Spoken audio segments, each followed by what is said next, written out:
ব্রাহ্মণবাড়িয়ার নাসিরনগরে পাওনা টাকা আদায়কে কেন্দ্র করে দুই পক্ষের মধ্যে দফায় দফায় সংঘর্ষের ঘটনা ঘটেছে। এতে উভয় পক্ষের অন্তত ৩০ জন আহত হয়েছেন।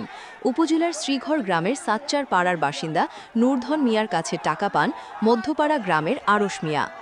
মঙ্গলবার ৩ মার্চ রাতে এই পাওনা টাকা নিয়ে কথা কাটাকাটি ও বাগবিতণ্ডার এক পর্যায়ে দুজনের মধ্যে হাতাহাতির ঘটনা ঘটে।